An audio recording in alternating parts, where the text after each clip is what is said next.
चलिए हम physical properties of alkane में स्टार्ट करते हैं। सबसे पहले हमारे पास बहुत फटाफट बात करते हैं, फिजिकल स्टेट की बात करें। फिजिकल स्टेट मोस्टली जब इडियोमेट्री या कोई भी क्वेश्चंस करते हैं तो वहां पर फिजिकल स्टेट आपको पता होनी चाहिए। C1 से C4 क्या होता है, गैस होता है। उसके बाद क्या होता है, C5 से अराउंड C6 या C17 अराउंड लिक्विड होता है, फिर बाकी फिर सॉलिड हो जाते हैं। बात करें बॉइलिंग पॉइंट की बात करें तो हमारे को पता है सबसे पहला फैक्टर आता है कि boiling point is proportional to molecular weight, क्योंकि हम अल्केन की बात कर रहे हैं। किसकी बात कर रहे हैं? अल्केन की। बिकॉज मैं अल्केन की बात करूं तो boiling point is proportional to molecular weight CH4 C2H6 C3H8 and C4H10। मान लीजिए हमारे पास यदि सबका मॉलिक्यूलर वेट सेम है तो नंबर ऑफ ब्रांचिंग, ठीक है, नंबर ऑफ ब्रांचिंग की बात करें तो लेट इट बी, यहां एग्जांपल आ गया CH3 CH2 CH2 CH2 CH3। मान लीजिए आपके पास ये ऑलरेडी हुआ है, बट फटाफट से एक एक रिवीजन में आपको दे देता हूं, ठीक है। यहां पर आपके पास ये आगे बात है, ठीक है। तो यहां पर हमारे पास ये सारी चीजें आ गई है, ठीक है। तो बॉइलिंग पॉइंट भी आ गया है। Melting point is also depend upon molecular weight. यदि मैं मेल्टिंग पॉइंट की बात करूं तो मेल्टिंग पॉइंट भी क्या है, मॉलिक्यूलर वेट पे डिपेंड करता है, ठीक है।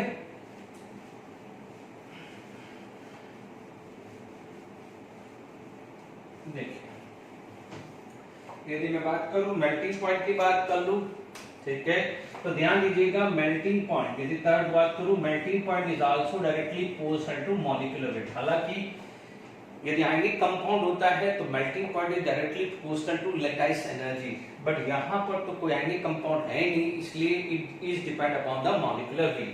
तो आप देखेंगे यहां पर एग्जांपल बात करें CH4 C2H6 C3H8 and C4H10 आएगा।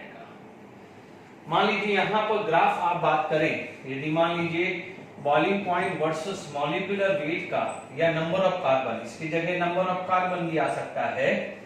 यहां पर आप बात करें melting point and molecular weight, and यहां पर बात करें नंबर ऑफ कार्बन की बात करें, तो आपके पास जैसा ग्राफ यहां पर हम बात करें तो लेट इट बी, यहां पर आपके पास स्ट्रेट लाइन आ रहा है, जैसे मान लो लगभग स्ट्रेट लाइन आ रहा है, तो यहां पर कुछ इस टाइप का ग्राफ आएगा। क्योंकि देखिए जो एकदम है, मान लीजिए ये आपका इथेन है, ये सीट इथेन है तो ये प्रोपेन होगा, ये ब्यूटेन होगा तो ये पेंटेन, ये जो है और ये हेक्सेन होगा तो ये क्या हो जाएगा, हेप्टेन, ठीक है। नो डाउट यहां पर एक चीज और होती है कि melting point also directly proportional to packing efficiency, और हमारे को पता है कि जो सिमेट्रिकल मॉलिक्यूल्स होता है उसकी पैकिंग एफिशिएंसी ज्यादा होती है, यानी number of molecules arrange in a given volume is known as packing efficiency. Is it clear? तो यहां पर पैकिंग एफिशिएंसी, तो ये जो है मान लीजिए ये C2H6 का है, तो ये वाला है C3H8, तो ये 4 का है, तो ये 5 का है, ये 6 का है, तो ये 7। ध्यान दीजिएगा ये मेल्टिंग पॉइंट के ग्राफ ऐसे आते हैं। डेंसिटी में भी कोई दिक्कत नहीं है, density is also directly proportional to molecular weight. तो डेंसिटी पे भी यदि कोई आ जाए तो वही ऑर्डर आ जाएगा, CH4 C2H6 C3H8 and C4H10 आ गया। रही बात सॉलिडिटी की, यदि सॉलिडिटी की बात करें तो हमारे को पता है सॉलिडिटी के अंदर alkane is a non polar in nature, है ना। तो आप क्या बोलोगे, we know the formula like dissolve like, ठीक है। तो आप क्या बोलोगे, alkane is insoluble in water, alkane is insoluble in water. तो अल्केन क्या होता है, insoluble in water, and is soluble alkane is soluble in organic solvent, ठीक है, इन ऑर्गेनिक सॉल्वेंट। तो ये बात क्या थी, सब फिजिकल प्रॉपर्टीज के बारे में बात करी। तो कई बार क्वेश्चंस आ सकते हैं कि what is the order of this. ध्यान रखना है कि अल्केन है तो सबसे पहले मॉलिक्यूलर वेट देखना है। जब मॉलिक्यूलर वेट सेम आ जाता है देन ओनली ब्रांचिंग करना है, पहले ब्रांचिंग मत कर देना। Is it clear? यहां पर आपके पास ये फिजिकल प्रॉपर्टीज के बारे में क्वेश्चंस आ रहा है। Is it clear? चलिए अभी हम बात कर लेते हैं, ठीक है, फिजिकल प्रॉपर्टीज। अब हम बात करते हैं chemical properties. Chemical properties of alkane, इसमें देखो ये जो मैं अभी no doubt chemical properties of alkane है, बट मैं अभी जो चीज समझाने जा रहा हूं नो डाउट ये केमिकल काइनेटिक्स में ही का ही है, ठीक है। फिर भी एनर्जी डायग्राम पे क्वेश्चंस आते हैं, ठीक है, तो थोड़ा सा बेसिक आइडिया एनर्जी डायग्राम में आएगा, मैं दे देता हूं फटाफट से। तो क्या है आप लोगों के लिए एक थोड़ा सा बेसिक समझ लीजिए, क्योंकि एनर्जी डायग्राम पे यदि क्वेश्चन आ गया तो गड़बड़ी नहीं होनी चाहिए, ठीक है। एनर्जी डायग्राम है, नो डाउट केमिकल काइनेटिक्स का एक रिवीजन हो जाएगा। या देखिए यदि देखिए यहां पर सपोज आपके पास दो टाइप के ग्राफ है, लेट इट बी, यहां पर आपके पास एनर्जी आ गया है, यहां पर आपके पास रिएक्शन कोऑर्डिनेट आ गया है। रिएक्शन कोऑर्डिनेट का मतलब रिएक्टेंट या प्रोडक्ट, यहां पर आपका आ गया है रिएक्शन कोऑर्डिनेट, रिएक्शन कोऑर्डिनेट, यहां पर रिएक्शंस कोऑर्डिनेट आ गया है। Is it clear? अब आप देखो रिएक्शंस कोऑर्डिनेट की बात करें तो आपके पास सपोज कोई भी ऐसा ग्राफ आ जाए या आपके पास कुछ ऐसा ग्राफ आ जाए, ठीक है।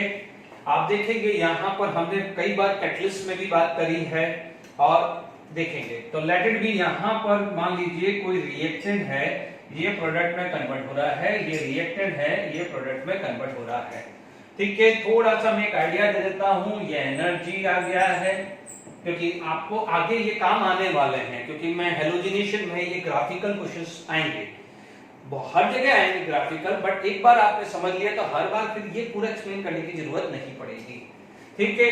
तो आपको देखिए यहां पर आपके पास क्या आ जाता था, this term this is known as, ये जो थी this is known as activation energy, this is known as activation energy, ये क्या थी एक्टिवेशन एनर्जी, यानी this is the difference of, यानी थ्रेशोल्ड एनर्जी की बात करें तो total energy is threshold energy, ठीक है। आप क्या बोलोगे थ्रेशोल्ड एनर्जी, थ्रेशोल्ड एनर्जी को बात करेंगे minimum energy require bye reactant molecules to convert into product, ठीक है। यानी यहां से लेके आपका जो है ये जो वैल्यू है यहां से लेके यहां तक, ये क्या होता है threshold energy. What is this? This is threshold energy, ठीक है, this is known as threshold energy, ठीक है। अब हमारे पास नेक्स्ट टर्म आ जाती है activation energy. This is the internal energy of reactant, this is the energy of reactant, this is the energy of reactant. अब आप देखो यहां पर आपके पास क्या आ जाएगा activation energy, activation energy, activation energy is represented by EA, it is the difference of, it is the difference of threshold energy, मैं TE लिख रहा हूं, and average energy, average energy possessed by reactant molecule। यानी मैंने average क्यों लिखा है, क्योंकि रिएक्टेंट एक से ज्यादा आएगा तो फिर हमें एवरेज वर्ड यूज करना पड़ेगा। डन, ठीक है। तो एक्टिवेशन एनर्जी आ गया है। अब आप देखो what is the delta H, यदि मैं डेल्टा H की बात करूं एंथैल्पी ऑफ रिएक्शन, तो डेल्टा H क्या होता है, डेल्टा H क्या होता है enthalpy of product minus enthalpy of reactant, this is the formula, ठीक है। फर्स्ट ये threshold energy, second activation energy, third ये आ रही है, ये केमिकल काइनेटिक्स का पार्ट है, ठीक है। तो ये यहां से लेके यहां तक, ठीक है। तो दिस वैल्यू जो आ रही है वो आ रही है यहां से लेके यहां तक, डेल्टा एच है, और ध्यान दीजिए ये डेल्टा एच पॉजिटिव है, this delta H is positive. यहां से लेके यहां तक डेल्टा एच आ रहा है नेगेटिव, और डेल्टा एच नेगेटिव आता है तो this is the graph for endothermic reaction, this is the graph for endothermic reaction and this is the graph for exothermic reaction. ठीक है, ये एंडोथर्मिक का है तो ये क्या है, एक्सोथर्मिक का रिएक्शन है। Is it clear to all of you? अब आप देखो, आपको ये समझ में आ गया है कि एंडोथर्मिक या एक्सोथर्मिक। आप ध्यान दीजिएगा, ये जो पोजीशंस होती है, this is the position for transition stage. तो अभी ध्यान रखना, अब आपका सबसे पहला ट्रांजिशन स्टेट आप बनेंगे तो ध्यान दीजिएगा, this is the position for transition state. तो ध्यान दीजिएगा, ट्रांजिशन स्टेट में एक्टिवेशन एनर्जी 0 आती है। कई बार क्वेश्चन आ जाता है कि विच of the following have an activation energy 0। ठीक है, मैं ऐसे क्वेश्चन लूंगा आगे। तो ध्यान दीजिएगा कि यहां पर आपके पास दो ग्राफ मैंने बनाया है, one for endothermic, another for exothermic. ठीक है, मान लीजिए आपका अभी देखिए बैकवर्ड रिएक्शंस भी है तो भी हम बात कर सकते हैं। ठीक है ना, तो बैकवर्ड रिएक्शंस के लिए एक्टिवेशन एनर्जी ये आ जाएगी, यानी यहां से यहां जाना है। हालांकि अभी तो अपन इरिवर्सिबल रिएक्शंस की बात करें तो मान लीजिए रिवर्सिबल होता है तो यहां से लेके यहां तक this is the activation energy for backward.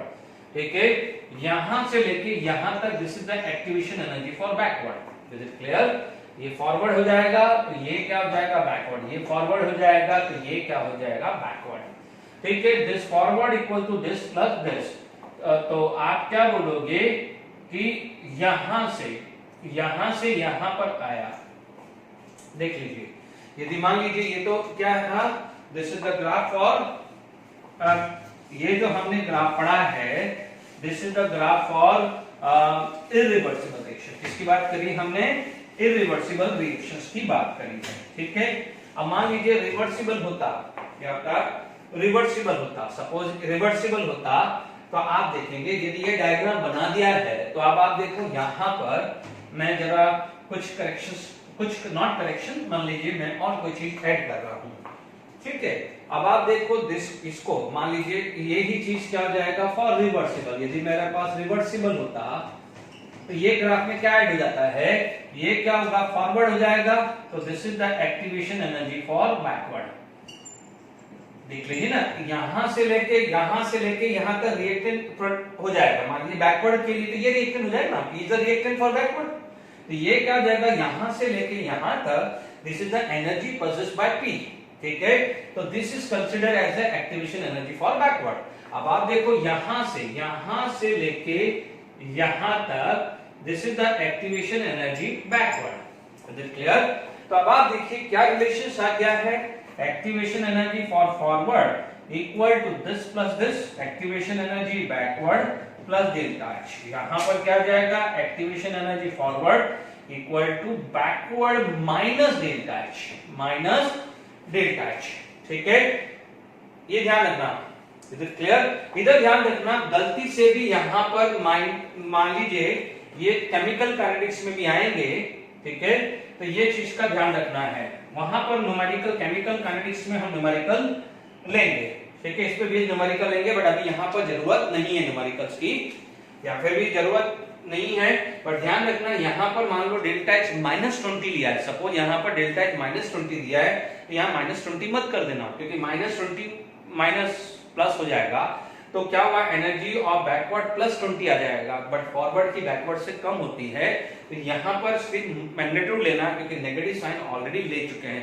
ये न्यूमेरिकल्स केमिकल काइनेटिक्स में देखेंगे। ठीक है, तो अभी ध्यान दीजिएगा। ठीक है, तो यहाँ पर हमारे पास क्या बात हो गई है कि एनर्जी डायग्राम, ये क्वेश्चंस कैसे है बच्चों, ये ध्यान रखना। एनर्जी डायग्राम ये जनरल ऑर्गेनिक के लिए, ये सारे ऑर्गेनिक के लिए बता रहा हूं, क्योंकि अभी क्या है, सबसे पहला स्टार्ट हुआ है केमिकल प्रॉपर्टीज। ठीक है, तो आगे धीरे धीरे क्या है सब में आएगी। तो जहां जहां एनर्जी डायग्राम पे बेस क्वेश्चंस आ जाए तो उसके लिए एक बेसिक्स आपका तैयार कर रहा हूं। क्लियर? तो ध्यान दीजिएगा।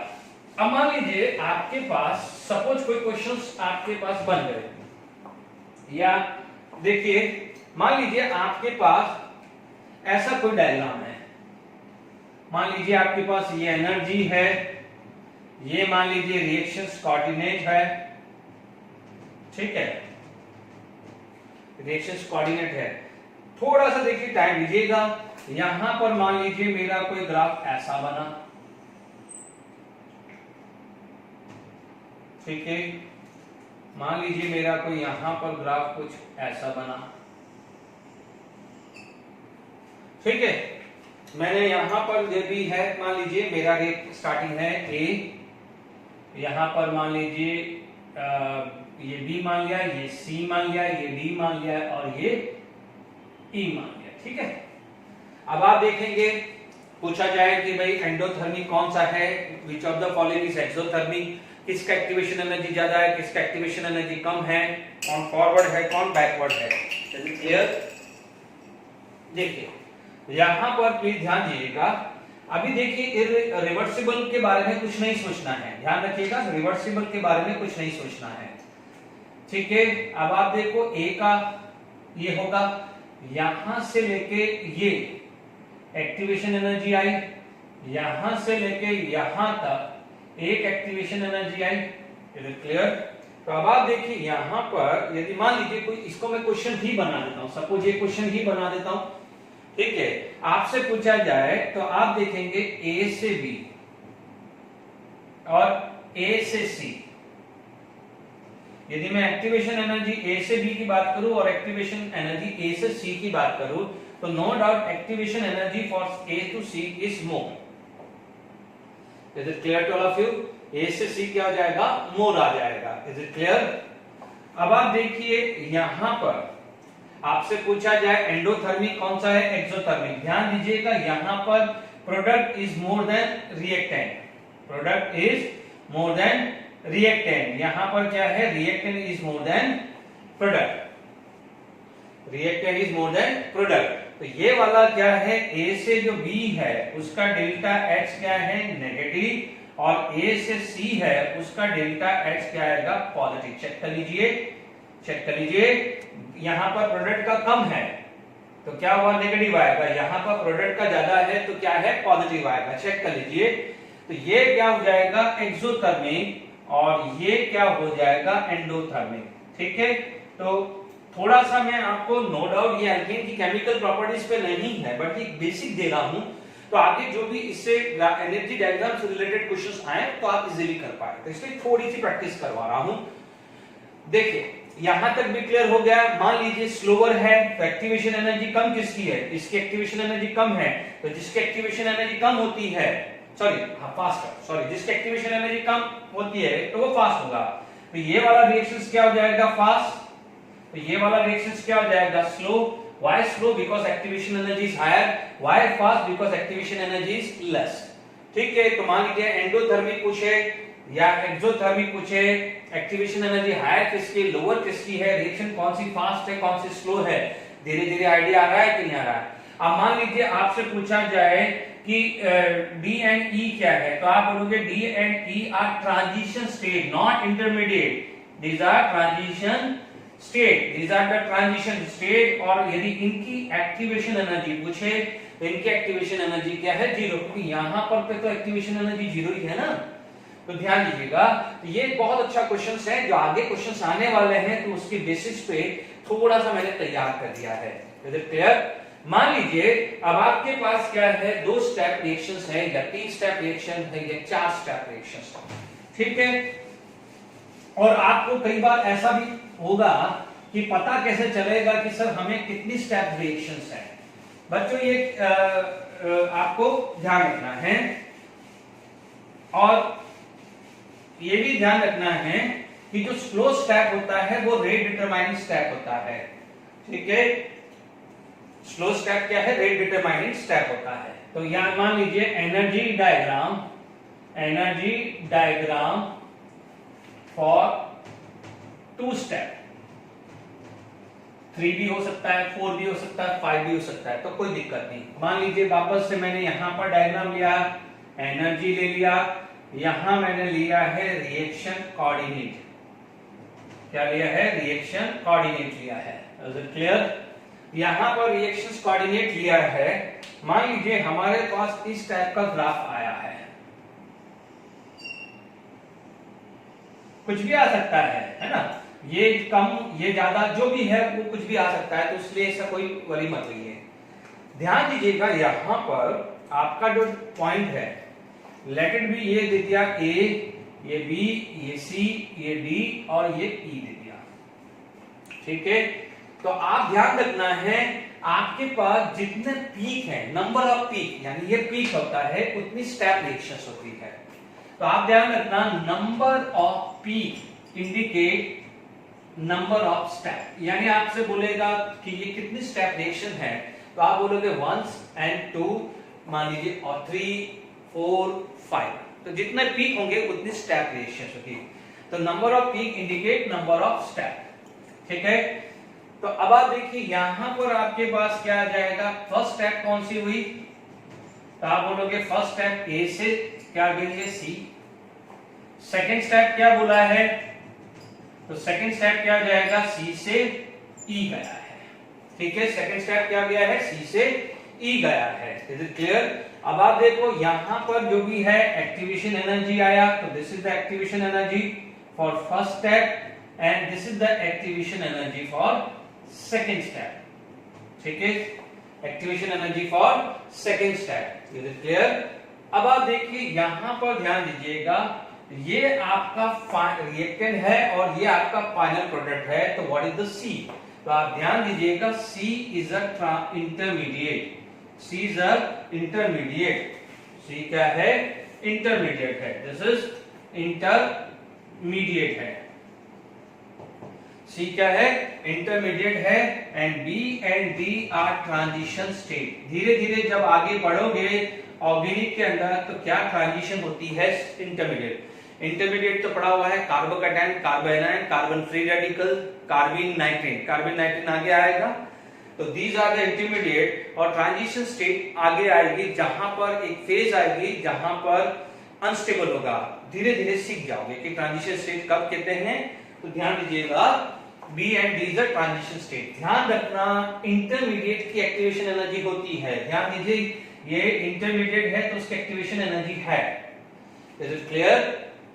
जनरली क्या होता है आप देखेंगे जो स्लोअर स्टेप होती है, slower step is known as rate determining step, ठीक है।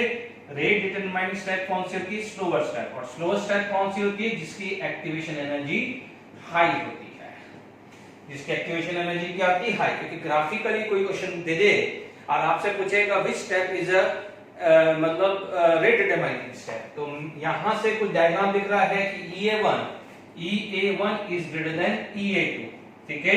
तो आप क्या बोलोगे, A से C is a rate determining step, ठीक है ना, रेट डिटरमाइनिंग स्टेप। जनरली क्या होता है, जनरली फिर भी मैं ट्रिक बता रहा हूं कि जनरली रिएक्टेंट से इंटरमीडिएट वाली ही एक्टिवेशन एनर्जी ज्यादा होती है, क्योंकि intermediate have a very short life, ऐसा भी नहीं कि रटना है, intermediate have a very short life, is it clear. तो आप देखेंगे यहां पर इंटरमीडिएट का क्या होता है, शॉर्ट लाइफ। यदि शॉर्ट लाइफ होगा तो फटाफट से प्रोडक्ट में कन्वर्ट होगा, जब फटाफट से प्रोडक्ट में कन्वर्ट होगा तो क्या हुआ, रेट ऑफ रिएक्शन फास्ट हो गया, ठीक है ना, तो रेट ऑफ रिएक्शन फास्ट हो गया। तो ये ध्यान रखना है कि समझ में आया, रटना नहीं है, ठीक है। तो C is intermediate, B and D are the transition state. तो आपसे पूछा जाए what is the activation energy for B and D, तो आप बोलोगे 0। तो ये ध्यान रखना है। तो आई होप यहां तक समझ में आ गया है। मान लीजिए इस पे कभी क्वेश्चंस बन सकता है तो भी हम बना सकते हैं। Is it clear to all of you.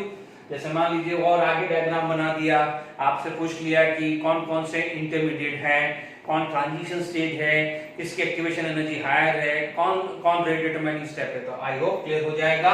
आपको ये भी पूछ ले कि ये जो आपको दिया है, ये आपसे पूछा जाए तो ये एक्सोथर्मिक है या एंडोथर्मिक, तो देख लीजिए आपका रिएक्टेंट कौन है।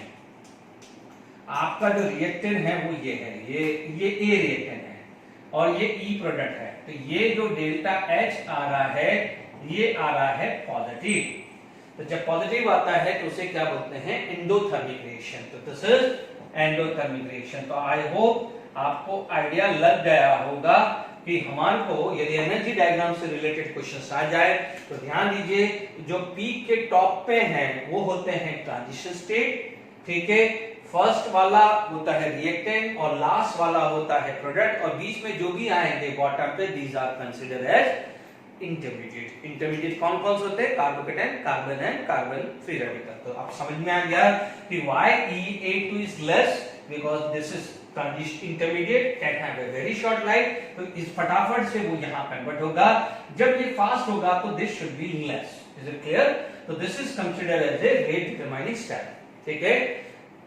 Slow step is known as rate determining step. अब आप देखो, कोई बच्चा बोलेगा क्यों हम रेट डिटरमाइनिंग कर रहे हैं? What is the meaning of rate of reaction? Rate of reactions क्या होता है? Change in concentration with respect to time. Rate determining step क्या होता है? Change in concentration with respect to time, ठीक है। अब change in concentration with respect to time. अब मान लीजिए what is the time? This is the time for reaction. एक अज्यूम कर लीजिए कि मान लीजिए कोई भी हम एक फुटबॉल मैच खेल रहे हैं, डन। फुटबॉल मैच 90 मिनट्स होता है। इंजरी टाइम आप हटा दीजिए, मैं 90 मिनट का लेते हैं। सपोज एक प्लेयर है वो 90 मिनट तक खेलता है और एक प्लेयर क्या है 10 मिनट तक ही खेल के वापस से ग्राउंड से बाहर चला जाता है, ठीक है। और एक प्लेयर क्या जाएगा, मान लीजिए वो सिटिंग बेंच पे ही बैठा रहता है और आपसे पूछा जाए कि पूरा जो मैच का जो रिजल्ट है, भले वो जीते या हारे, वो कौन से प्लेयर पर डिपेंड करेगा? तो आप ये बोलोगे सर जो सबसे लास्ट तक रहा है, यानी सबसे लास्ट तक रहा है यानी 90 मिनट। तो आप बोलोगे कि अभी मान लीजिए, ठीक है, क्या हुआ है, मैच कौन डिसाइड करेगा? जो सबसे लास्ट तक रहा है, क्योंकि जो 10 मिनट में बाहर आ गया है तो उसका तो रोल ही नहीं रहा ना। उसका रोल क्या रहा? थोड़ी देर के लिए आया और वापस से चला गया। बट जो लॉन्ग टाइम तक रहा है फील्ड में, वो डिसाइड करेगा ना, उसका एबिलिटी डिसाइड करेगी कि कौन जीता है या क्या हारा है, ठीक है। अब समझिएगा, मान लीजिए आपके पास कोई भी रिएक्शन टाइम है, या मान लीजिए किसी ने बाहर आके पूछ लिया भाई आप मैच कितने देर हुआ? तो मैच तो 90 मिनट हुआ। अब जो प्लेयर 10 मिनट से बाहर आ गया है तो वो ये तो नहीं बोलेगा कि मैच तो 10 मिनट का ही हुआ है। भाई मेरा इन्वॉल्वमेंट 10 मिनट तक था, बाकी एक्चुअली टाइम कितना था? 90 मिनट तक। यही हुआ ना। जो बैक बेंचर था, भाई मैं तो 1 मिनट के लिए भी नहीं खेला, बट एक्चुअली टाइम था 90 मिनट। तो समझ लीजिए लॉन्गेस्ट जो स्टेप होगी उसका टाइम काउंट होगा, क्योंकि लॉजिकली सोच लो, सपोज यहां से यहां कन्वर्ट होने में 10 मिनट लगे और यहां से यहां कन्वर्ट होने में तो विद इन अ सेकंड चला गया, तो आप टोटल टाइम क्या लिखोगे? सेकंड लिखोगे या 10 मिनट लिखोगे? आप क्या लिखोगे? 10 मिनट ही तो लिखोगे, क्योंकि ये तो बहुत जल्दी कन्वर्ट हो गया ना। तो आप बोलोगे कि जो सबसे लंबे टाइम तक रहा है उस पे क्या जाएगा? रेट डिपेंड होगी कि नहीं होगी? तो आप समझ में आ गया कि जो सबसे लंबे टाइम तक आ जाता है, क्योंकि rate of reaction is depend upon the concentration of reactant. तो जो सबसे लंबे टाइम तक रिएक्टेंट रहा है उस पे ही तो डिपेंड करेगी, क्योंकि ये स्टेप तो क्या है विद इन अ मिनट हो गई, तो क्या है काफी लंबी टाइम तक चली है। जो लंबे टाइम तक चलता है उसकी कंसंट्रेशन को चेंज करके आप उस पर रिस्पॉन्स देखोगे। आई बस में आप एक सिंपल सी बात है, मान लीजिए कोई लाइट है, लाइट को आपने क्या करा? ऑन किया और ऑफ कर दिया, ठीक है। और एक लाइट को क्या है लंबे टाइम तक आपने जला के रखा। तो अब आपको उसको हीटिंग इफेक्ट चेक करना है कि गर्म है या गर्म होता है तो कितना गर्म होता है, टेम्परेचर कितना होता है। तो जो लंबे टाइम तक रहेगी ट्यूबलाइट जली हुई या कोई एलईडी जली रहेगी, उसी का तो देख पाओगे। जो एक चालू हुई और बंद कर दी तो उसमें क्या पता चलेगा? तो ये समझ में आ गया। Slow step is known as rate determining step. तो ये छोटी सी मुझे आइडिया एनर्जी डायग्राम का देना था। अब मैं वापस से केमिकल प्रॉपर्टीज और उसमें एंट्री कर लेता हूं, ठीक है। तो अब आप देखिए यहां पर एनर्जी डायग्राम आगे यूज होने वाले हैं, ठीक है। तो यहां पर, ठीक है,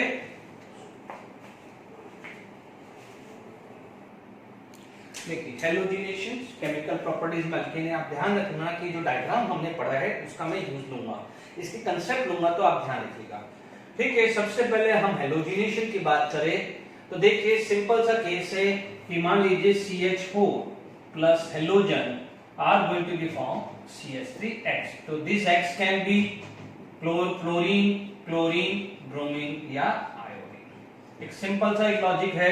मान लीजिए मैं बात करता हूं रिएक्टिविटी की, तो we know that reactivity is F2, then Cl2, then Br2, then I2। ठीक है, नो डाउट व्हाट हैपन, यहां पर बना है HX और यहां पर क्या है HNu या यूवी रेज या सनलाइट, कुछ भी लिया जा सकता है। ये क्या है, कुछ भी लिया जा सकता है। Is it clear to all of you? तो यहां पर आपके पास चीजें आ गई है। वन बाय वन चार बात करें तो मान लीजिए मेरे पास पहला आ जाता है फ्लोरीनेशन। यदि मैं फ्लोरीनेशन की बात करूं तो फ्लोरीनेशन की जो रिएक्टिविटी क्या होती है, बहुत ज्यादा होती है।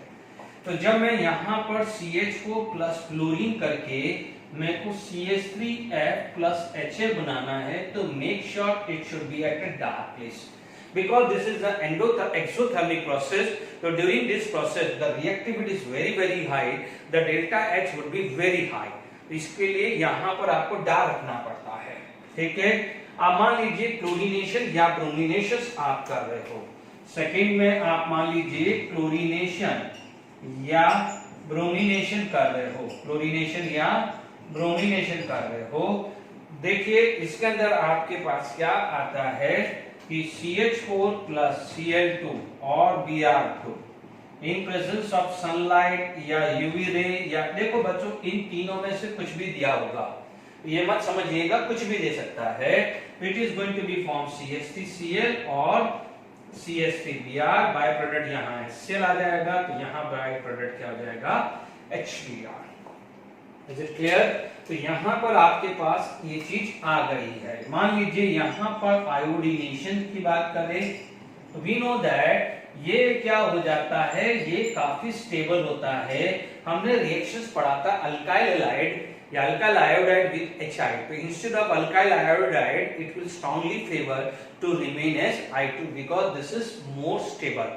तो इसकी लेस रिएक्टिविटी है तो मोर स्टेबल हुआ है। तो यहां पर हमारे पास क्या आ जाएगा कि सपोज हमारे पास कोई रिएक्शन ऐसी आ गई कि CH4 प्लस आयोडीन, तो make sure it should be reversible reaction CH3I plus HI। तो इंस्टेड ऑफ दिस याद करिए CH3I प्लस HI हमने रेड फॉस्फोरस डाल के ये बनाया था कि नहीं बनाया था, तो ये क्या हो जाएगा, being a more less reactive होने के कारण ये क्या हो जाएगा, इक्विलिब्रियम रिएक्शन करना है। मान लीजिए ये क्या हो जाएगा, reversible, this reaction is reversible. Suppose इस रिएक्शंस को इरिवर्सिबल बनाना है, यानी इस रिएक्शंस को आपको कंप्लीट करना है, तो you have to use oxidizing agent. You have to use oxidizing agent and this oxidizing agent can be HIO3, HNO3, कुछ भी आप ऑक्सीडाइजिंग एजेंट यूज कर सकते हैं। तो दीज आर ऑक्सीडाइजिंग एजेंट। तो आई होप समझ में आ गया है फटाफट से ये बात ही। ये बात ऑलरेडी एनसीईआरटी में भी है, तो इतना तो हम एनसीईआरटी में भी बात कर चुके हैं। अब हमारे पास आगे बात करते हैं।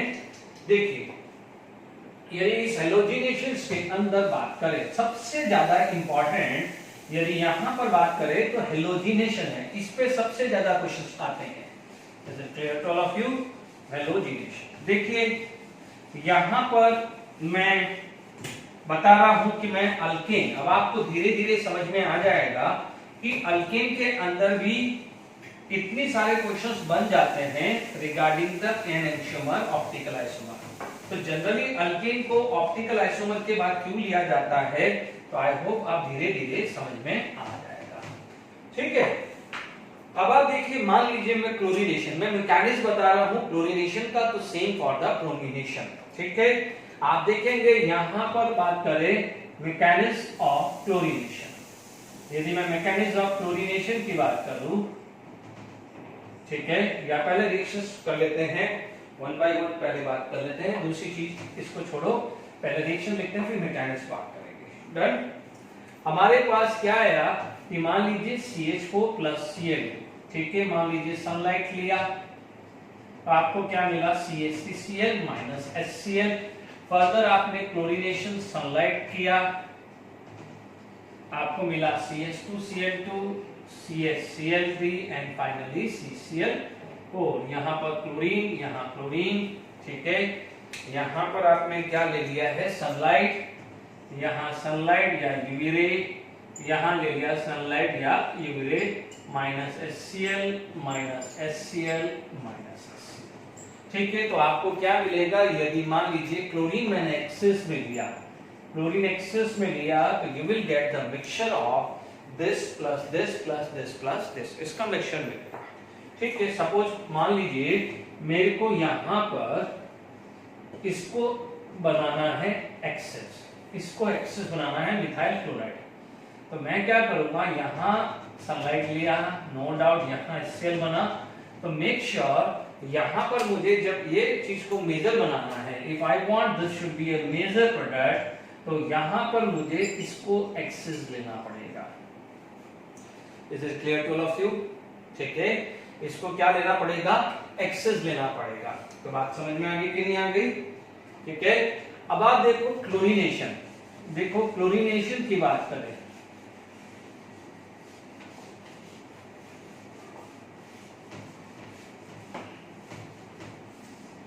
देखिए यहां पर आप बात करें मैकेनिज्म ऑफ क्लोरीनेशन। देखो यहां पर आपके पास रिएक्शन क्या है? CH4 plus Cl2 gives CH3Cl plus HC। ठीक है, ये सनलाइट ले ली बच्चों, सनलाइट दिया होगा, यूवी रे दिया होगा, बहुत अच्छी चीज है। अब आप देखिए सबसे पहली बात है, इस रिएक्शंस को जो बोलते हैं स्टेप 1, स्टेप 1 को बोला जाता है इनिशियलाइजेज स्टेप, चेन इनिशियलाइजिंग स्टेप। ठीक है, यानी चेन स्टार्ट हुई है। अब आप देखो आपके पास दो रिएक्टेंट है, ठीक है, हम लोग देखते हैं कि ये Cl मान लीजिए सनलाइट या यूवी रे लिया, यूवी रे लिया है ना, और आपका 2Cl फ्री रेडिकल बना। ठीक है, क्वेश्चन अराइज हो जाएगा इस CH4 प्लस Cl2 में CH4 क्यों नहीं हुआ, Cl2 क्यों नहीं हुआ। इतना ध्यान रखना है कि यहाँ पर लेट इट बी, ये जो ग्राफ था लाइक दिस और ये ग्राफ था लाइक दिस। ठीक है, CH4 है और ये Cl2 का है, this is the activation energy, this is the activation energy. ये पढ़ा है ना अभी थोड़ी देर पहले।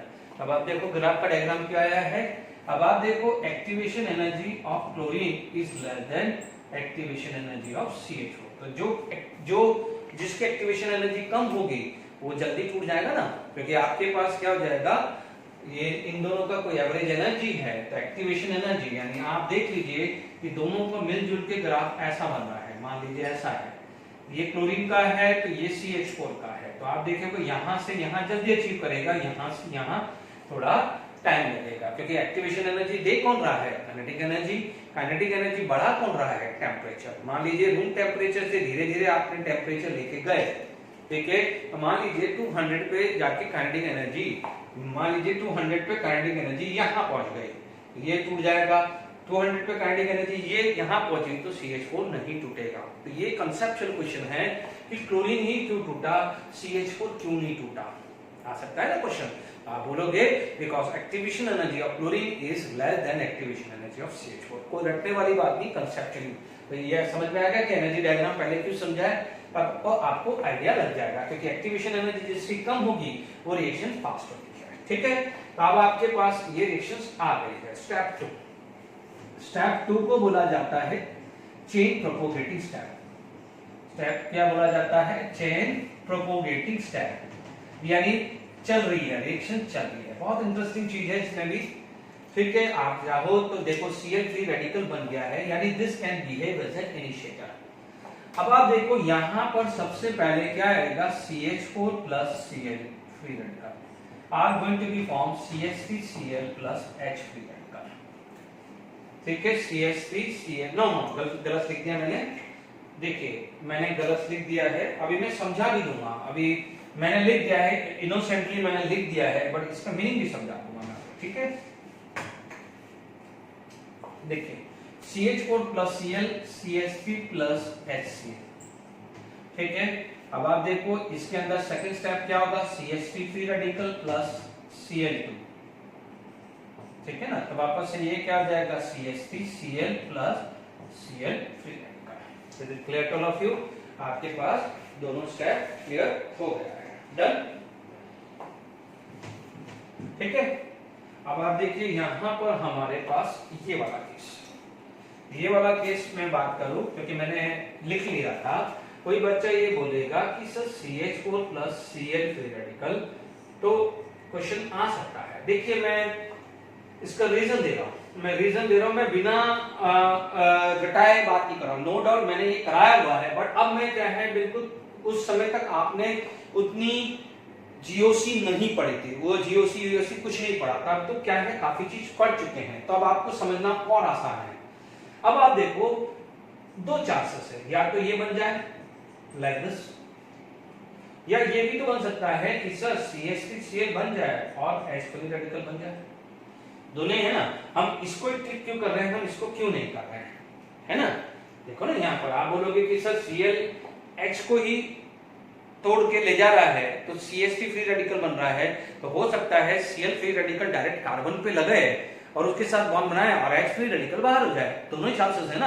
आप समझिएगा यहाँ पर आपके पास ऐसी सिचुएशन है, ये Cl फ्री रेडिकल या तो ये यहाँ पर अटैक करके HCl करके ये फ्री रेडिकल ये बना दे, या ये यहाँ पर अटैक करे तो ये फ्री कर दे, लाइक दिस।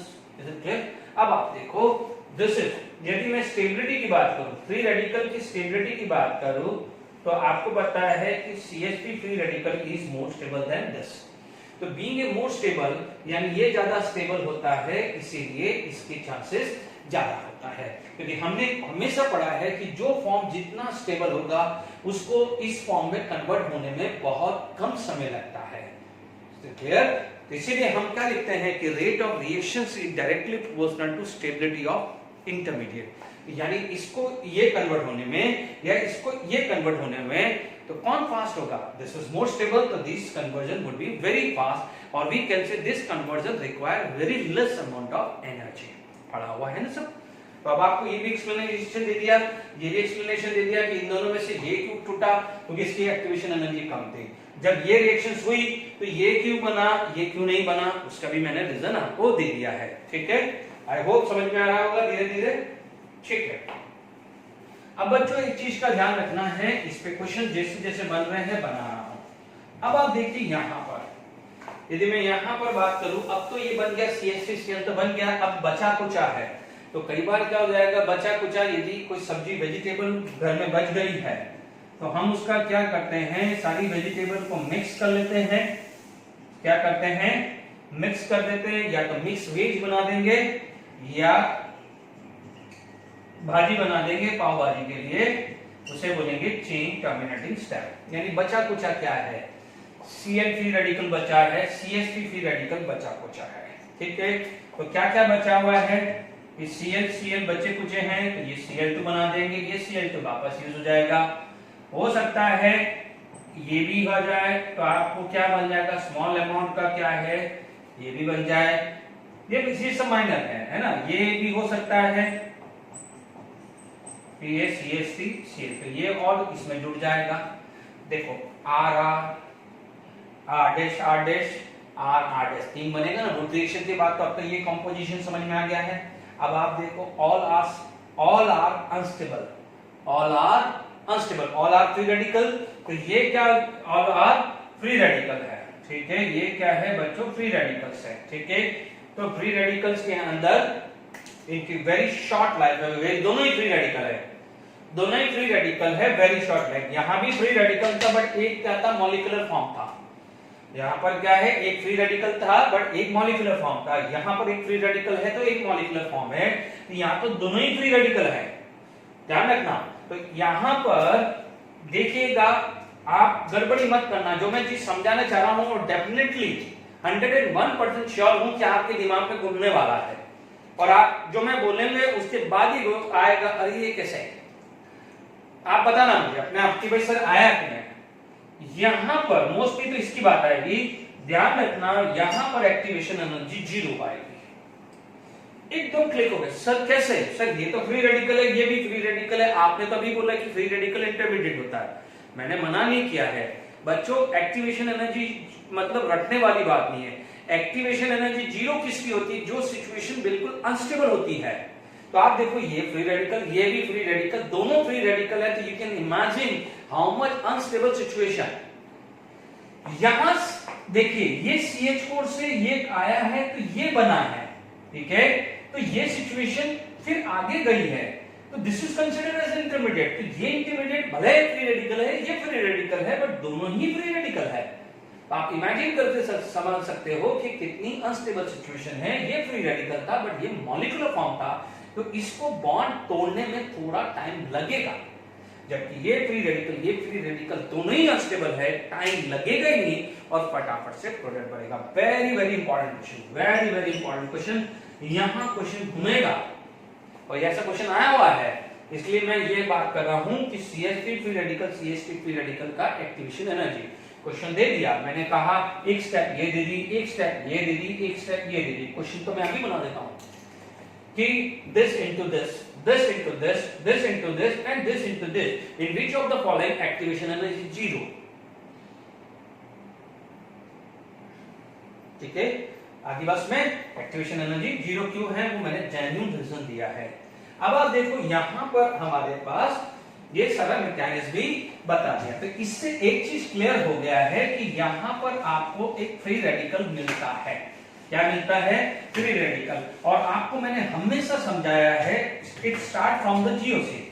जीओसी से जब से स्टार्ट हुई है, जब से मैंने कहा है कि rate of reactions is directly proportional to stability of intermediate. किस पे डिपेंड करता है? Stability of intermediate. ठीक है, तो यहां इंटरमीडिएट कौन है? Carbon free radical. Is it clear to all of you? Check है, तो क्या है? Carbon free radical. तो यहां पर रेट ऑफ क्लोरीनेशन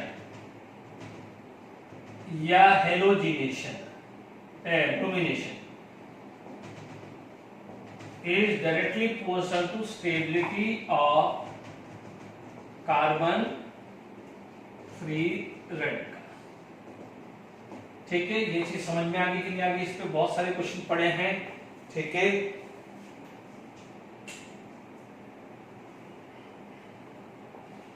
ठीक है, स्टेबिलिटी ऑफ फ्री रेडिकल। अब आप देखिए, जैसे मान लीजिए आपको रिएक्टिविटी आ गई है,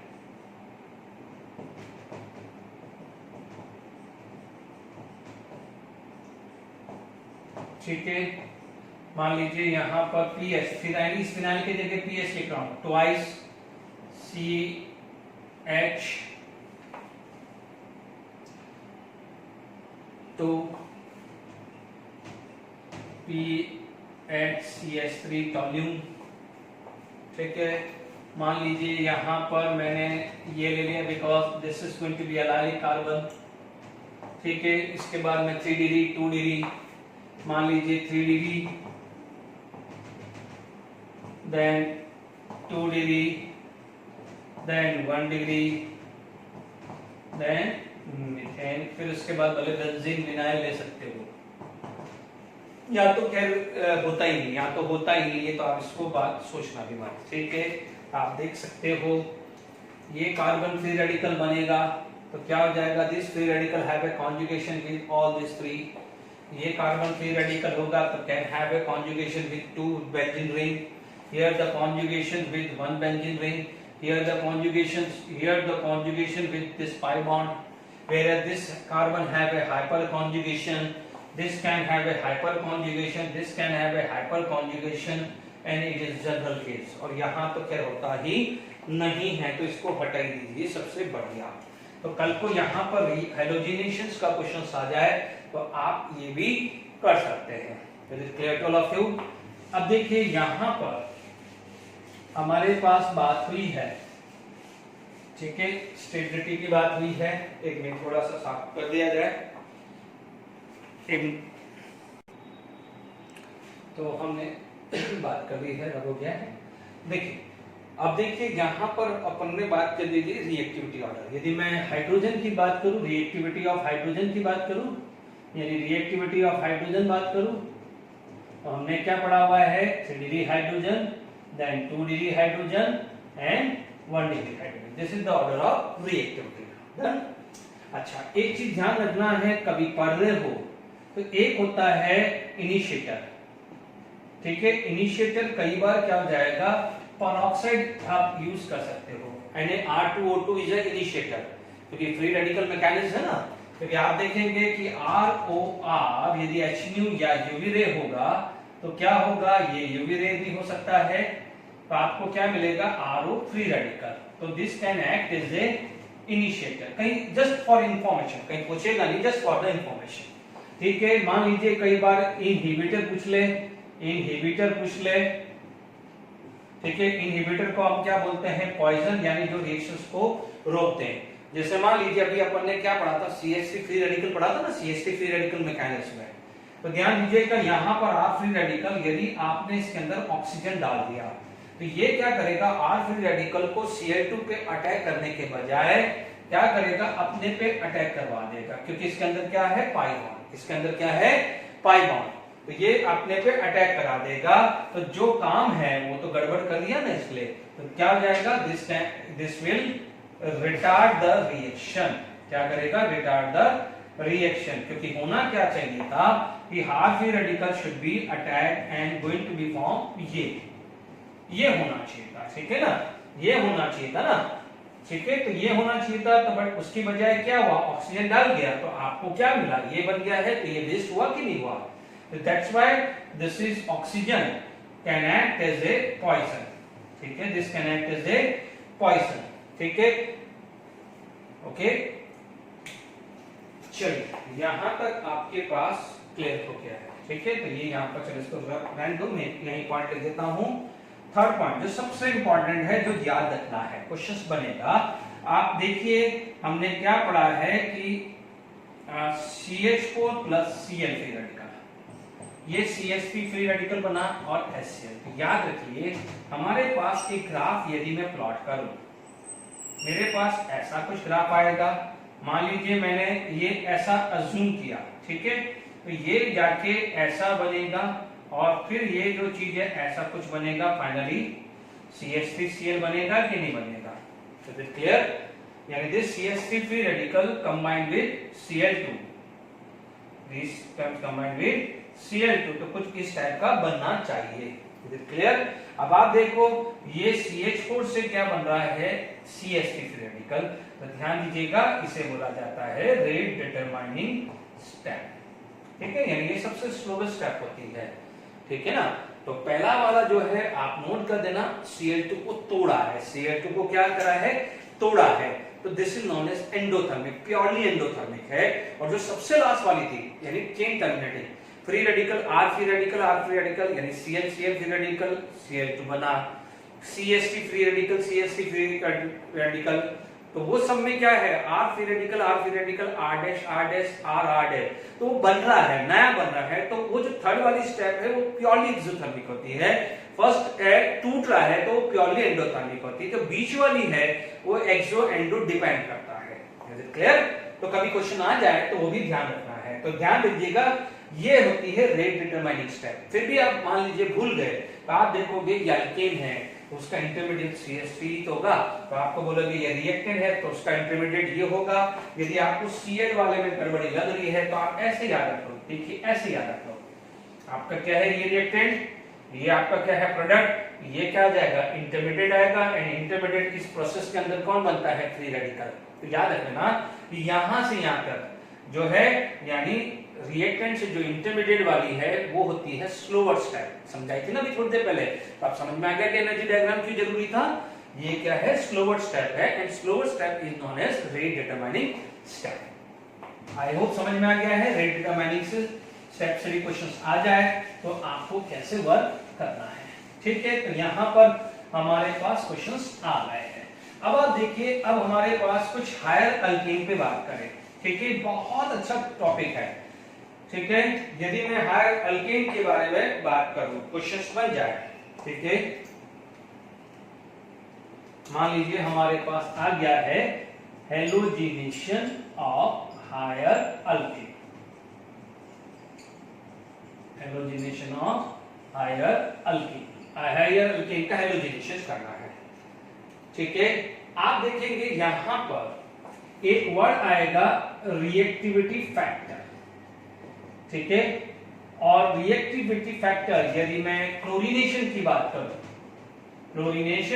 करूं, ठीक है, अभी अपन ने पढ़ा था कि 3 डिग्री हाइड्रोजन की रिएक्टिविटी 2 डिग्री से ज्यादा है और 1 डिग्री। तो ध्यान दीजिएगा क्लोरीनेशन के अंदर 1 डिग्री हाइड्रोजन, 2 डिग्री हाइड्रोजन और 3 डिग्री हाइड्रोजन। तो इसकी 5 है तो ये 3.8 है तो ये 1 है, ठीक है, क्लोरीनेशन में, ठीक है। यानी आप समझ सकते हैं लगभग बहुत ज्यादा फर्क नहीं है। बट खासकर ब्रोमिनेशन में ध्यान दीजिए, जैसे ये फर्स्ट है, ये सेकंड है।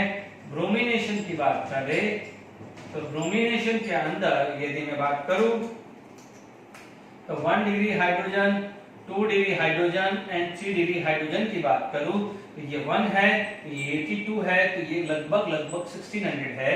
तो ब्रोमिनेशन में क्या है, प्रोडक्ट का परसेंटेज देखने की जरूरत ही नहीं है, ये पता चल जाएगा कि यदि ब्रोमिनेशन है तो 3 डिग्री वाला मोर स्टेबल होगा 2 डिग्री से। तो ये आई होप समझ में आ गया होगा। मान लीजिए आपके पास कोई एग्जांपल आपने लिया कि CH3, CH2 एंड CH3, मान लीजिए आपने क्लोरीनेशन लिया है तो आपके पास ये प्रोडक्ट बनेगा। खासकर ध्यान रखना, बिकॉज क्लोरीन की रिएक्टिविटी बहुत ज्यादा होती है। क्लोरीन की रिएक्टिविटी क्या होती है, ज्यादा होती है। मान लीजिए ये यूवी रे लिख दिया है या सनलाइट हुआ, तो अब आप देखो कि it can react with 3 degree, 2 degree, 1 degree, तो बहुत ज्यादा फर्क नहीं है। बट ब्रोमिनेशन में 3 डिग्री बहुत ज्यादा फर्क है, क्योंकि इमेजिन करो 3 डिग्री की स्टेबिलिटी सबसे ज्यादा है, तो वहां पर क्लियर कट दिखता है। तो अब आप देखो यहां पर एक चीज समझा देता हूं कि मान लीजिए आपके पास हाउ मेनी हाइड्रोजन, इसका परसेंटेज काउंट करना है, तो आप देखेंगे 2 डिग्री हाइड्रोजन, मेरे 2 डिग्री हाइड्रोजन 2 थे। अब मान लीजिए यहां पर अटैक करता है तो this is consider as a 1 degree hydrogen, this is consider as a 1 degree hydrogen. 1 degree hydrogen कितने हैं, 3 एंड 3 6 है। कितने हैं, 6। 2 डिग्री की रिएक्टिविटी 3.8 होती है और 1 डिग्री की रिएक्टिविटी 1 होती है।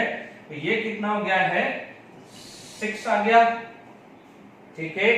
2 इंटू, तो ये कितना आ जाएगा, 7.6 आएगा, तो ये आ जाएगा 13.6।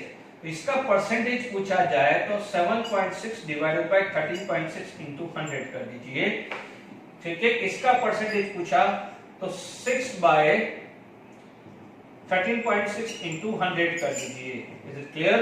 ये लगभग 55% आएगा, तो ये 45 के अराउंड आएगा। टोटल कर लीजिएगा घर पे, ये 55% के अराउंड आएगा, तो ये करीब 45% के अराउंड आएगा। Is it clear? अप्रोक्सीमेट। तो ये एक तरीका होता है, ठीक है। मान लीजिए यहीं आपका दूसरा केस होता, सॉरी यहां ब्रोमिनेशन होता, क्या होता, ब्रोमिनेशन। तो ब्रोमिनेशन में चेक करने की जरूरत ही नहीं होती, ब्रोमिनेशन में तो आप चेक करो ही मत, ठीक है। सेकंड डायग्राम मैंने क्या दे दिया है, ब्रोमिनेशन। तो यदि मैं सेकंड एग्जांपल देता हूं ब्रोमिनेशन, तो ब्रोमिनेशन में यहाँ Br आएगा, ये Br आएगा, तो ये मेजर आना ही है, बहुत परसेंटेज होगा। आप इमेजिन कर दीजिए 2 इंटू 82, ठीक है, और 6 इंटू 1 कितना हुआ, 2 इंटू 82 और 6 इंटू 1, तो आप इमेजिन करो 2 इंटू 82 तो लगभग कितना आ गया है, 4 एंड 16, और 6 इंटू 1 तो ये 6, तो 170, तो 164 बाय 170 ये, और 6 बाय 170, तो आप इमेजिन करो ये तो ना के बराबर है, तो ये तो लगभग 90% के राउंड पहुंचा क्या नहीं पहुंचा। तो ब्रोमिनेशन में तो आप चेक ही मत करना परसेंटेज, डायरेक्टली मेजर माइनर लिख देना। Is it clear to all of you? तो यहां पर आपके पास ये क्लियर हो गया है। Is it clear to all of you? अब देखो यहां पर ब्रोमिनेशन में ज्यादा दिमाग नहीं लगाना है। अब और केस लेते हैं, ठीक है, क्योंकि मैं यहां पर इसको रब नहीं कर रहा हूं, क्योंकि मुझे कैलकुलेशंस करना है, तो ये डेटा दिखता रहना चाहिए। देखिए यहां पर आपके पास, देखिए अब क्योंकि नेक्स्ट मान लीजिए थर्ड डायग्राम है CH3 CH2 CH2 CH3। मान लीजिए Cl2 ले लिया है और सनलाइट ले लिया है, या HNu ले लिया है, कुछ भी ले लीजिए बच्चों। अब आप देखो यहां पर आपके पास दो टाइप के प्रोडक्ट मिलेंगे, CH3 CH2 CH, CH3 CH, और यहां मिलेगा CH3 CH2 CH2 CH2 CH2। ठीक है, अब आप देखिए यहां पर आपके पास 2 डिग्री हाइड्रोजन कितने हैं, तो ये कितना है 2 डिग्री 2 डिग्री, तो 2 और 2 4 है, ये क्या है 1 डिग्री 1 डिग्री, ये 3 और 3 6 है, तो 2 into 4 3.8 into 1 ये आ गया 6।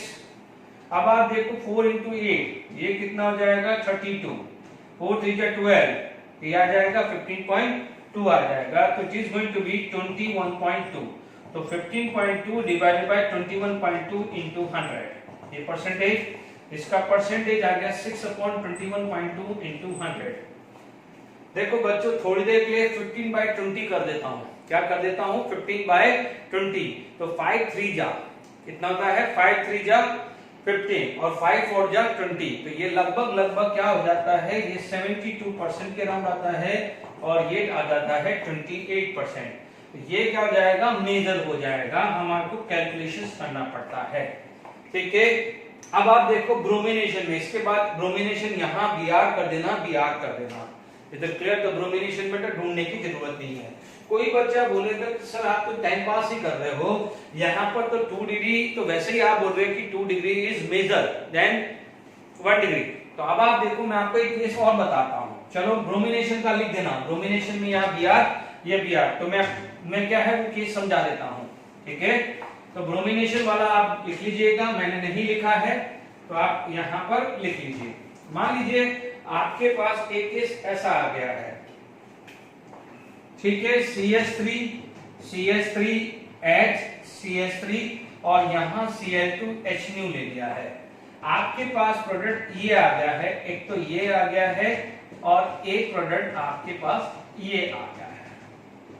ठीक है, this is 1 degree and 3 degree, बहुत इंटरेस्टिंग चीज आने वाली है, देखिए दिस इज 3 डिग्री, ये 1 degree 1 degree and 1 degree, 3 degree hydrogen ये 1 एंड 1 डिग्री हाइड्रोजन ये 9 है, कितना है 9, तो कितना आ जाएगा 1 के लिए 5, 9 के लिए कितना है 1, ये 5 ये 9 टोटल आया 40, तो ये है 5/40 into 100, ये 9/14 into 100 आया। तो आप इमेजिन कर दो ये ज्यादा होता है, ये मेजर आएगा और ये माइनर आएगा।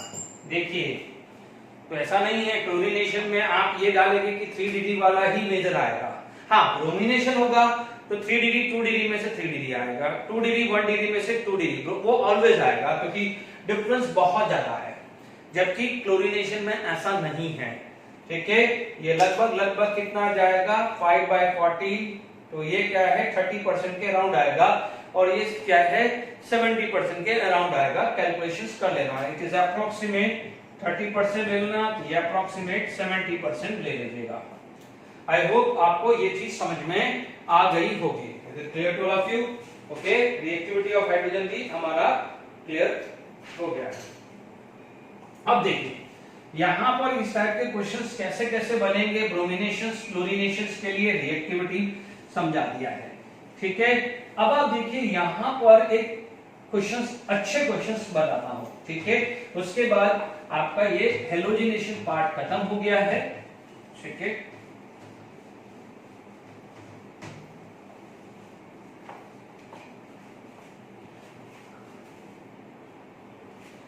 देखिए ये कंप्लीट करके फिर हम very very important question, suppose मान लीजिए मेरे पास, अब आपको ये क्लियर हो गया है,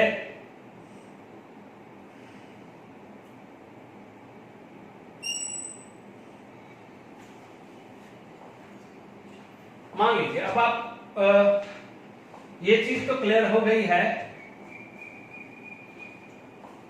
मान लीजिए मेरे पास यहां क्लोरीनेशन किया है H, ठीक है,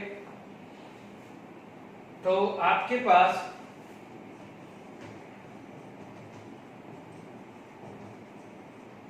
ये बनेगा कि नहीं बनेगा? Is it clear to all of you? देख लीजिए बनना है, ये 1 डिग्री है ना, 1 डिग्री है, तो ये क्या है 2 डिग्री है, अभी समझाया ना। अब आप देखो ये फ्री रेडिकल प्लेनर होता है, फ्री रेडिकल प्लेनर ज्योमेट्री होती है, इसकी ज्योमेट्री क्या होती है प्लेनर, ध्यान दीजिएगा, just like as a carbocation. ठीक है। यहां पर आपके पास मैकेनिक्स क्या बोलता है कि Cl फ्री रेडिकल जाके लगने वाला है, ठीक है। तो आपके पास यहां CH3 CH2 CH CH3 Cl and CH2 CH2 CH CH3 Cl, ये आपको दोनों मिलेगा, यानी एन एंशियोमेरिक मिक्सचर मिलेगा।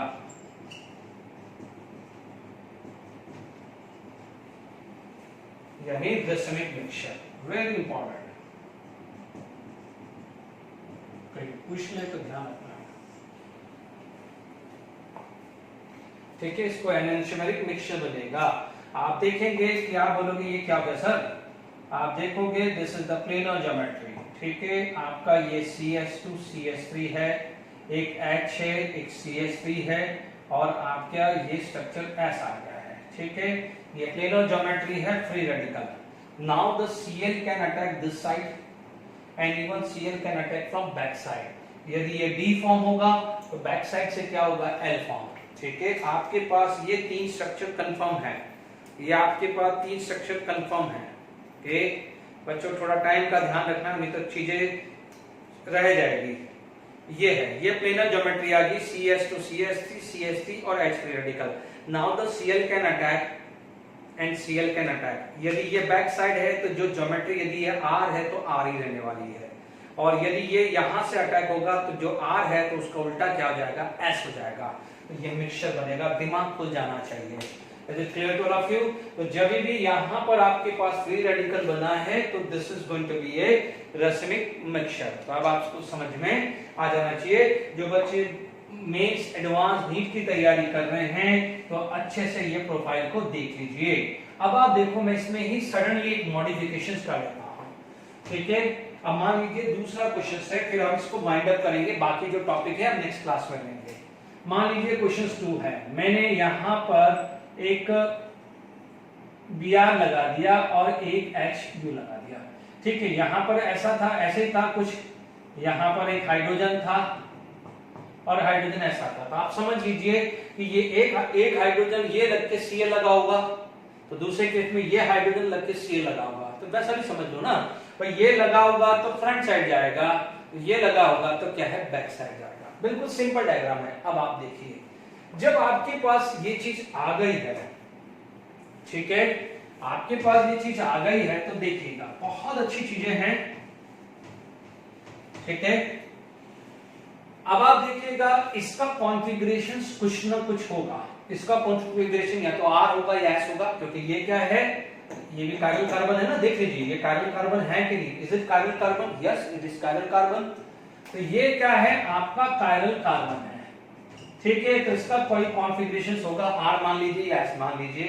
अब मैंने यहां पर फ्री रेडिकल आया है। अब आप बोलोगे सर यहां क्यों नहीं गया, भाई यहां आएगा तो रिपल्शन, तो रिपल्शन की वजह से, क्योंकि हेलोजन में रिपल्शन होगा तो यहां अटैक नहीं करेगा। और 1 डिग्री और इसमें कौन ज्यादा है, 2 डिग्री है, तो इसीलिए आप उसके लिए तो बेफिक्र हो जाइए। अब आपके पास देखिए कंडीशन ऐसी आ गई है, ठीक है। तो आप ये देख लीजिए, ये Br है, ये H है, ठीक है। अब आप देखो मैं डायरेक्टली लिख देता हूं, या तो आपके पास 2 चांसेस है, या तो क्या है 2 चांसेस है। मैं ज्यादा दिमाग नहीं लगाऊं कि भाई इस H को मैं डिस्टर्ब नहीं करूं। इस H को डिस्टर्ब नहीं हुआ है तो क्लोरीन कहां जाके लगा है, यहां जाके लगा है, ठीक है। अब इन दोनों हाइड्रोजन में तो कोई तकलीफ थोड़ी है। दूसरी केस क्या हो सकता है कि ये भी तो हो सकता है कि मेरा जो है ये ब्रोमीन मेरा ऐसा कैसे है, भाई इसको तो कोई तकलीफ ही नहीं है, ब्रोमीन और हाइड्रोजन ये तो तकलीफ ही नहीं है।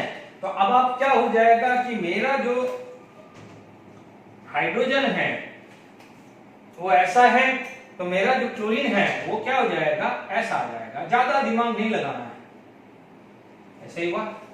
तो अब आप देख लीजिए, सपोज मान लेता हूं, है ना, तो आप देखेंगे ये क्या बन गया, ये दोनों प्लस ही हैं, ये दोनों क्या बने हैं, इन दोनों का यदि आपको कंपेयर करना है तो क्या है, सपोज ये R है, लेट इट बी, अज्यूम कर लीजिए ये R है और ये भी R मान लीजिए, अज्यूम कर लेता हूं।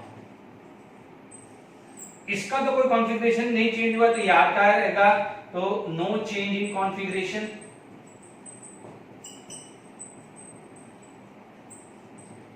अब ये R है तो अब ये क्या बन जाएगा S। RR और RS को क्या बोला जाता है, डायस्टेरियोमर। दिमाग खुल जाना चाहिए, डायस्टेरियोमर। Is it clear? आपको क्या होता है, दो टाइप का होगा, या तो जब एक ही कार्बन है तो रसमिक मिक्सचर मिलेगा, क्योंकि देख लीजिए ऐसा है, तो आपको क्या मिलेगा, एक स्ट्रक्चर ये मिलेगा, तो दूसरा क्या मिलेगा, ये। तो दीज आर रसमिक मिक्सचर जब एक कार्बन है। बट जब दो कार्बन है तो एक कॉन्फ़िगरेशन तो चेंज होने से रहा, यहां ये हटा के Cl लग सकता है, या ये हटा के Cl लग सकता है। Is it clear? तो आपको क्या मिलेगा, डायस्टेरियोमर। ऐसे क्वेश्चंस बहुत अच्छे लेवल पे पूछे जाते हैं। आई होप यहां तक हेलोजिनेशन खत्म कर लिया है। नेक्स्ट क्लास में और रिमेनिंग चीज बात करेंगे। Till then enjoy.